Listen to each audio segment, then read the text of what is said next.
أعوذ بالله من الشيطان الرجيم. إن الذين قالوا ربنا الله ثم استقاموا وتنزل عليهم الملائكة صدق الله العظيم وصدق رسوله النبي الكريم. نحن على ذلك من الشاهدين والشاهدين بالله رب العالمين. قریب پر نصیب ہو جو قرار تک نہ پہنچے، بڑے پر نصیب ہو جو قرار تک نہ پہنچے، دریات تک نہ پہنچے، دریات تک نہ پہنچے. حکیم محمد سے وفا تو ہم تیرے ہیں، یہ جہاں چیز سے کیا لوح و قلم تیرے ہیں. آج مجھے خوشی محسوس ہو رہی ہے کہ اپنے احباب کے سامنے کچھ بولنے کی جرأت کر رہا ہوں. اس حال میں کہ منبر اخلاص نظم جامعہ خلیفہ حضرت علی شریعہ و رسول اللہ ملت حضرت مولانا و بالفضل مولانا علاء المصطفیٰ اللہ قادری مادامہ سید اللہ نورانی کی موجودگی میں کچھ بول رہا ہوں. آج کی اس مختصر سی گفتگو میں سیدنا سرکار اعلیٰ حضرت کے کلام منظوم سے ماخوذ ایک شعر کی تشریح، پھر اس کے بعد تلاوت کردہ آیت کے تحت کچھ گفتگو کروں گا. آئیے کچھ عرض کرنے سے پہلے درود شریف کا نذرانہ پیش کریں. اللہم صلی علی سیدنا شفیعنا سیدنا مولانا معدنی الجود والکرم وآلہ الکرام وطیب الکریم وبارک وسلم صلاۃ و سلام علیک یا رسول اللہ صلی اللہ علیہ وسلم. اعلیٰ حضرت ارشاد فرماتے ہیں سب سے اولا و اعلیٰ ہمارا نبی، سب سے اولا و اعلیٰ ہمارا نبی، سب سے بالا و اعلیٰ ہمارا نبی.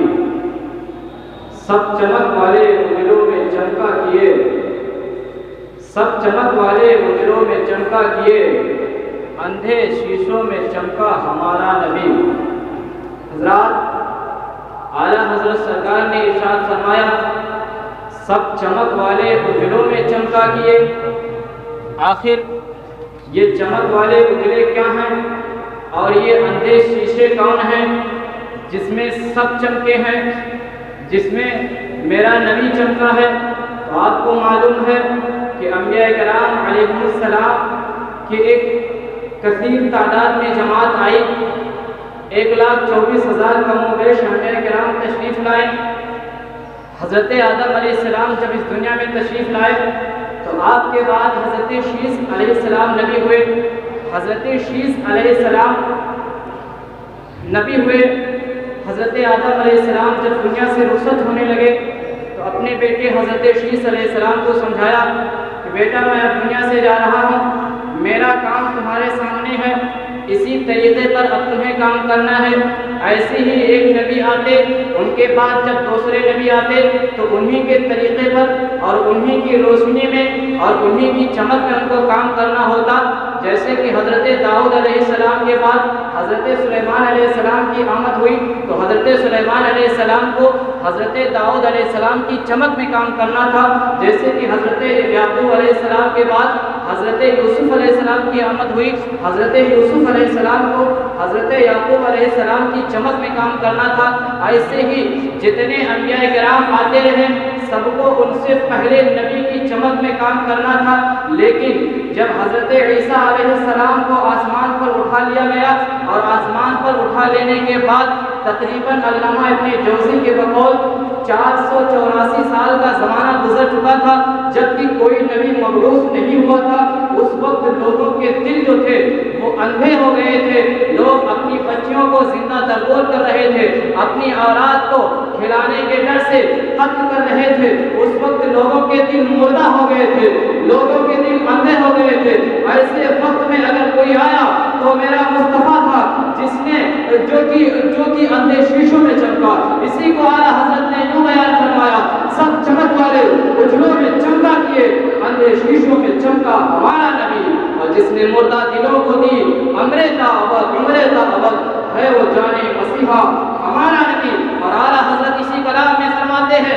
شب معراج جب انبیاء کرام کی جماعت حضور پاک صلی اللہ علیہ وسلم کی اقتدا میں نماز پڑھ رہی تھی، کاش میں اس وقت ہوتا تو میں کیا کہتا؟ فرماتے ہیں انبیاء سے کروں عرض، اے مالکو کیا نبی ہے تمہارا ہمارا نبی؟ کیا میرا بھی جو ہمارا نبی ہے کیا تمہارا بھی وہی نبی ہے؟ اعلیٰ حضرت فرماتے ہیں کہ اگر میں یہ سوال کرتا تو ضرور ادھر سے یہی جواب آتا، جیسے سب کا خدا ایک ہے ویسے ہی ان کا ان کا تمہارا ہمارا۔ میں نے جس آیت کریمہ کی تلاوت کی ہے، رب قدیر اس میں فرماتا ہے ان الذين قالوا ربنا الله ثم استقاموا تتنزل عليهم الملائکہ، جن لوگوں نے یہ کہا کہ اللہ ہمارا رب ہے پھر اسی پر ڈٹے رہے تو رب قدیر ان کی مدد فرشتوں کے ذریعہ فرمائے گا۔ حضرات گرامی، روز اجل میں اللہ رب العزت نے تمام ارواح سے ایک وعدہ لیا تھا، الستو بربکم، کیا میں تمہارا رب نہیں ہوں؟ تو تمام روحوں نے یہی کہا تھا بھلا کیوں نہیں، لیکن مسلمانوں کے سوا جتنی ارواحیں ہیں جتنے انسان ہیں سب نے یہ وعدہ بھلا دیا۔ مسلمانوں نے اس وعدے کو یاد رکھا اور جو وعدے کو یاد رکھا اسی سے امتحان لیا جاتا ہے، کیونکہ آپ کو معلوم ہے کہ جو سبق یاد رکھتا ہے اسی سے امتحان لیا جاتا ہے۔ آپ نے سنا ہوگا کہ مکتب عشق کا انداز نرالا پایا اس کو چھٹی نہ ملی جس کو سبق یاد رہا۔ حضرات گرامی، جب آپ کا نام مصطفیٰ کریم صلی اللہ علیہ وسلم کی امتیوں کی رجسٹر میں لکھ دیا گیا تو ضرور آپ کو آزمایا جائے گا، ضرور آپ کا امتحان ہوگا۔ اگر آپ آزمائشوں میں کامیاب ہو گئے تو اللہ رب العزت انہیں اعلیٰ مرتبے پر فائز فرمائے گا۔ آپ دیکھ لیں سرکار اعلیٰ حضرت رضی اللہ تعالیٰ عنہ ہیں، حضور اعلیٰ حضرت کے زمانے میں ہی یہ شگوفہ چھوڑا گیا تھا کہ گائے کی قربانی حرام ہے۔ اس وقت لکھنؤ کے ایک مولوی نے فتویٰ دے دیا کہ ہاں گائے کی قربانی حرام ہے۔ حضور اعلیٰ حضرت کو اس وقت بہت تکلیف ہوئی کہ جو چیز شریعت میں حلال ہے اس کو حرام نہیں کہا جا سکتا، ہاں یہ ہے کہ حالات کے خراب ہونے کی وجہ سے نہ کیا جائے یہ الگ بات ہے۔ اس وقت سیدنا سرکار اعلیٰ حضرت نے ایک مستقل رسالہ تصنیف فرمایا الفصل الفکر فی قربان البقر، اور اس میں دلائل کے ذریعے آپ نے یہ ثابت فرمایا کہ گائے کی قربانی حرام نہیں بلکہ حلال ہے۔ حضرات گرامی، جب اعلیٰ حضرت سرکار کا یہ رسالہ مارکیٹ میں آیا تو لوگوں کو بہت تکلیف ہوئی کہ اعلیٰ حضرت سرکار نے ہمارے خلاف رسالہ کیسے لکھ دیا۔ آپ کو شہید کرنے کے لیے 2 لوگوں کو بریلی شریف بھیجا گیا۔ اب کیا تھا کہ وہ 2 اشخاص جب بریلی شریف آئے تو وہ اعلیٰ حضرت سرکار کی ٹوہ میں لگ گئے کہ کب موقع پاؤں کہ اعلیٰ حضرت کا کام تمام کر دو۔ حضرات گرامی، پھر کیا ہوتا ہے، عصر یا ظہر کا وقت تھا، حضور اعلیٰ حضرت سرکار نماز پڑھنے کے لیے مسجد جا رہے تھے، دونوں آدمی آگے بڑھتے ہیں اور جو ہی بڑھتے ہیں اور آگے جس بری نیت سے آپ کو شہید کرنے کے لیے بڑھتے ہیں گرتے ہیں اور بے ہوش ہو جایا کرتے ہیں۔ سیدنا سرکار اعلیٰ حضرت نماز پڑھ کے واپس ہوتے ہیں، دیکھتے ہیں لوگوں کی بھیڑ لگی ہوئی ہے، آپ وہاں کھڑے ہو جاتے ہیں اور پوچھتے ہیں کیا ماجرا ہے، کیوں اتنے لوگ بھیڑ لگائے ہوئے ہیں؟ تو لوگ عرض کرتے ہیں کہ بس ایسے ہی 2 لوگ بے ہوش ہو گئے ہیں۔ حضور اعلیٰ حضرت کھڑے ہیں، تب تک ان دونوں کو ہوش آتا ہے، جو ہی ہوش آتا ہے وہ دونوں کھڑے ہوتے ہیں، ہاتھ جوڑ کر کے معافی مانگنے لگتے ہیں، حضور مجھے معاف کر دیجیے، حضور معاف کر دیجیے۔ حضور اعلیٰ حضرت فرماتے ہیں کہ تم نے تو مجھ سے کوئی غلطی ہی نہیں کی ہے، میری شان میں کوئی گستاخی نہیں کی ہے، پھر معافی کیوں مانگ رہے ہو؟ کیا وجہ ہے جو مجھ سے معافی مانگ رہے ہو؟ وہ دونوں کہتے ہیں سرکار پہلے آپ معاف کریں پھر میں بتاؤں کیوں معافی مانگ رہا ہوں۔ آپ فرماتے ہیں کہ چلو میں نے معاف کیا، بتاؤ مجھ سے کیوں معافی مانگ رہے ہو؟ وہ پورا ماجرا بیان کرتے ہیں کہ مجھے وہاں سے بھیجا گیا تھا، میں جو ہی آپ کی جانب آپ کو شہید کرنے کے لیے بری نیت سے بڑھا ہوں، میں کیا دیکھتا ہوں کہ آپ کے داہنی جانب ایک شیر کھڑا ہے اور ایک شیر آپ کے بائیں جانب ہے، اور وہ دونوں شیر ہم دونوں پر حملہ کرنے کے لیے تیار ہیں۔ جو ہی میں ہم دونوں شیروں کو دیکھتے ہیں بے ہوش ہو کے گر جایا کرتے ہیں۔ اگر کوئی اور ہوتا تو اس وقت یہ کہتا کہ دیکھ لو میری ولایت ظاہر ہو گئی ہے، دیکھ لو میری کرامت کا ظہور ہو گیا ہے، لیکن اعلیٰ حضرت فرماتے ہیں کہ سن لو میں مصطفیٰ کریم صلی اللہ علیہ وسلم کی دین کی مدد کرتا ہوں، اس لیے مصطفیٰ کریم صلی اللہ علیہ وسلم بھی میری مدد کرتے ہیں۔ آپ نے جو طاہری جانب شیر دیکھا تھا وہ کوئی اور نہیں تھا، مدینہ طیبہ کی مدد تھی جو سرکار دو عالم صلی اللہ علیہ وسلم کی جانب سے آئی ہوئی تھی، اور جو بائیں جانب تم نے شیر دیکھا تھا وہ کوئی اور نہیں تھا، وہ غوث اعظم کی مدد تھی جو بغداد معلیٰ سے آئی ہوئی تھی۔ اسی لیے فرمایا واللہ تو سن لیں گے، فریاد تو پہنچیں گے، اتنا بھی تو ہو کوئی جو آہ کرے دل سے، اور کیا اس کو گرائے دہر جس پہ تو نظر رکھے، خاک اس کو اٹھائے حشر جو تیرے گرے دل سے، جو تیرے گرے دل سے۔ حضرات اور حضور تاج الشریعہ، اللہ رب العزت نے اسی لیے فرمایا ان الذین قالوا ربنا اللہ ثم استقاموا تتنزل علیہم الملائکہ۔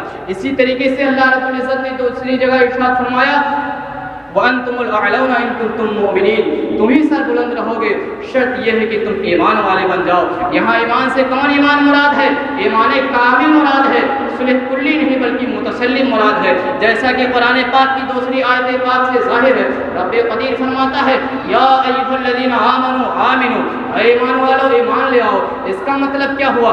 ایمان والوں سے ایمان لانے کا مطالبہ سمجھ سے بات مانا ہے، لیکن مفسر قرآن حضرت علامہ سید نعیم الدین مراد آبادی رحمۃ اللہ تعالیٰ علیہ نے اس آیت کریمہ کے تحت لکھا ہے، اس کا مطلب یہ ہے کہ تم ایمان تو لا چکے ہو لیکن اسی ایمان پر ڈٹے رہو، تبھی تمہیں کامیابی ملے گی۔ حضرات گرامی، اسی وجہ سے حضور تاج الشریعہ ارشاد فرماتے ہیں زندگی یہ نہیں ہے کسی کے لیے، زندگی ہے نبی کی، نبی کے لیے نا سمجھ کرتے ہیں، زندگی کے لیے جینا مرنا ہے سب کچھ نبی کے لیے۔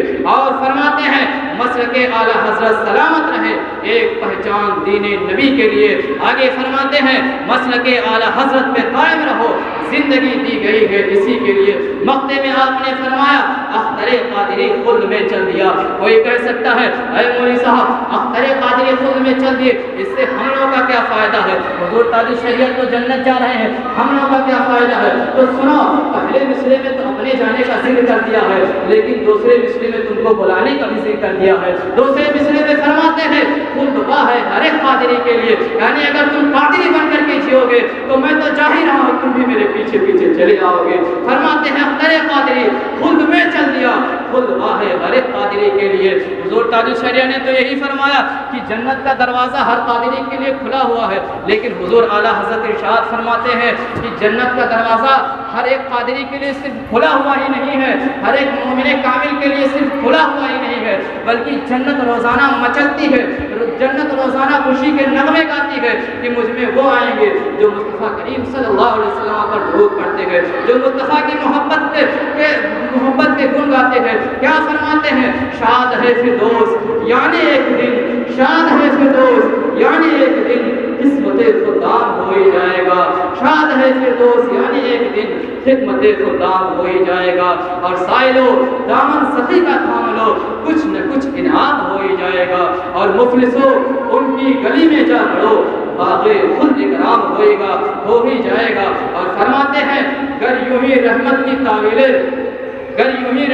تعویلیں رہی، اس کا مطلب کیا ہوا کہ بہت سارے لوگوں نے بہت ساری آیات کا الگ تعویل کر لی، جیسے کہ آیت کریمہ ہے قل انما انا بشر مثلکم، محبوب آپ فرما دو کہ میں تمہاری طرح بشر ہوں۔ جب اس آیت کریمہ کو دیکھا تو مصطفیٰ کریم صلی اللہ علیہ وسلم کو اپنی طرح بشر کہہ دیا، جبکہ سمجھنا چاہیے کہ حیوان ناطق کو تعبیر کرنے کے 3 طریقے ہوا کرتے ہیں، یا تو انسان کہا جائے، یا تو رجل کہا جائے، یا بشر کہا جائے۔ سب سے ادنا درجہ بشر کا ہے۔ بشر کا مطلب یہ البشرتوں کا مطلب ہوتا ہے ظاہری کھال، بشرون کہا ہے، اس کا مطلب کیا ہوا کہ اے محمد، اے نبی صلی اللہ علیہ وسلم، آپ فرما دیجئے کہ میں تمہاری طرح ظاہری شکل و صورت کے اعتبار سے میں تمہاری طرح بشر ہوں۔ ایسا مت سمجھ لینا کہ جیسے تم ہو ویسے ہم بھی ہیں، ورنہ پھر کیا کہو گے؟ اور آخر رب قدیر نے اپنے محبوب سے یہ کیوں کہا قل انما انا بشر مثلکم، اے محبوب آپ فرما دیجئے کہ میں تمہاری طرح بشر ہوں۔ آپ کو معلوم ہوگا حضرت ابراہیم علیہ السلام ہے، نمرود ہے، حضرت ابراہیم علیہ السلام نے نمرود نے جب خدائی کا دعویٰ کیا تھا، اس وقت حضرت ابراہیم علیہ السلام نے نمرود سے اس کے خدا ہونے کی چند دلیلیں مانگی تھی۔ اس وقت ایک دلیل اس نے حضرت ابراہیم علیہ السلام نے یہ بھی مانگی تھی کہ اگر تو خدا ہے تو میرا رب وہ ہے جو کہ پورب سے سورج نکالتا ہے اور پچھم میں ڈبوتا ہے، تو خدا ہے تو پچھم سے سورج نکال کر کے دیکھا، فبہت الذی کفر، تو ایسی صورت میں وہ پچھم سے سورج نہ نکال سکا۔ کیا خدا ہونے کے لیے شرط رکھی کہ اگر تو خدا ہے تو پھر تو پچھم سے سورج نکال کر کے دیکھا۔ اب آئیے مقام صحبہ ہے، مولا علی ہے، مولا علی کی نماز عصر قضا ہو جاتی ہے، مقام صحبہ ہے، جب نماز عصر قضا ہو جاتی آتی ہے تو کیا ہوتا ہے، مصطفیٰ کریم صلی اللہ علیہ وسلم پچھم سے سورج نکال دیتے ہیں۔ اب کوئی دونوں منظر کو دیکھ کر کے یہ سوچ سکتا تھا کہ دیکھیے وہاں خدا ہونے کے لیے جو شرط رکھی گئی تھی کہ اگر تو خدا ہے تو پچھم سے سورج نکال کر کے دیکھا، یہ شرط یہاں پائی جا رہی ہے، اور جب شرط موجود ہو جائے تو مشروط کا وجود ہو جایا کرتا ہے۔ اس سے کیا پتا چلا کہ مصطفیٰ کریم صلی اللہ علیہ وسلم خدا ہے۔ اسی وجہ سے رب قدیر نے پہلے ہی اپنے محبوب سے کہہ دیا کہ اے محبوب تم پہلے ہی سے اعلان کر دو انما انا بشر مثلکم، کہ میں خدا نہیں ہوں تمہاری طرح بشر۔ یہ تو دوسری دلیل ہوئی۔ تیسری دلیل اور مفسرین نے یہ بھی فرمایا کہ یہاں یہ آیت کریمہ آیات متشابہات میں سے ہے۔ کیوں؟ اس وجہ سے کہ انا جو ہے یہ مشبہ ہے، اور کم جو ضمیر خطاب ہے یہ مشبہ بھی ہے۔ انما انا بشر مثلکم، میں تمہاری طرح بشر ہوں، تو مشبہ اور مشبہ بھی میں قوی جو ہوتا ہے وہ مشبہ بھی ہوتا ہے۔ اگر اس آیت کو اس کے ظاہری معنی پر محمول کیا جائے تو مشبہ بھی یعنی کفار کو قوی ماننا لازم آئے گا جو حد درجہ قوی ہے، لہٰذا یہاں یہ ماننا پڑے گا کہ جو معنی سے ظاہر ہے وہ مراد نہیں ہے، اور جو معنی سے ظاہر ہو وہ مراد نہ ہو اور مراد سمجھ میں نہ آئے تو اسی کو آیات متشابہات میں شمار کیا جاتا ہے۔ کیونکہ آیات متشابہات دو طریقے کی ہوا کرتی ہے، ایک وہ کہ جن کا معنی معلوم ہو اور مراد معلوم نہ ہو، جیسے کہ ید اللہ فوق ایدیہم، اور یہ آیت کریمہ دوسری وہ جن کا نہ معنی معلوم ہو اور نہ ہی مراد معلوم ہو، جیسے کہ الف لام میم حامیم وغیرہ۔ اسی لیے بعض مفسرین نے یہ فرمایا ہے کہ قل انما انا بشر مثلکم کو دیکھ کر کے یہ خطا جاری کرنا کہ نبی ہماری طرح ہے، یہ صریح گستاخی ہے۔ اس کی وجہ یہ ہے کہ یہ آیات متشابہات میں سے ہے، اور جو آیات متشابہات میں سے ہو اس سے مسئلہ نکالنا حرام ہوا کرتا ہے، لہذا اس سے بھی مسئلہ نکالنا حرام ہوگا۔ اسی لیے اعلیٰ حضرت فرماتے ہیں گر یوں ہی رحمت کی تعویلیں رہے، گر یوں ہی رحمت کی تعویلیں رہے، مدح ہر انسان ہو ہی جائے گا، اور سائر و دامن سخی کا تھام لو، کچھ نہ کچھ انعام ہو ہی جائے گا۔ مفلسو ان کی گلی میں جا پڑو، باغ خود اکرام ہو ہی جائے گا، اور اے رضا ہر کام کا ایک وقت ہے، دل کو بھی آرام ہو ہی جائے گا۔ استغفر اللہ ربی من کل ذنب واتوب الیہ۔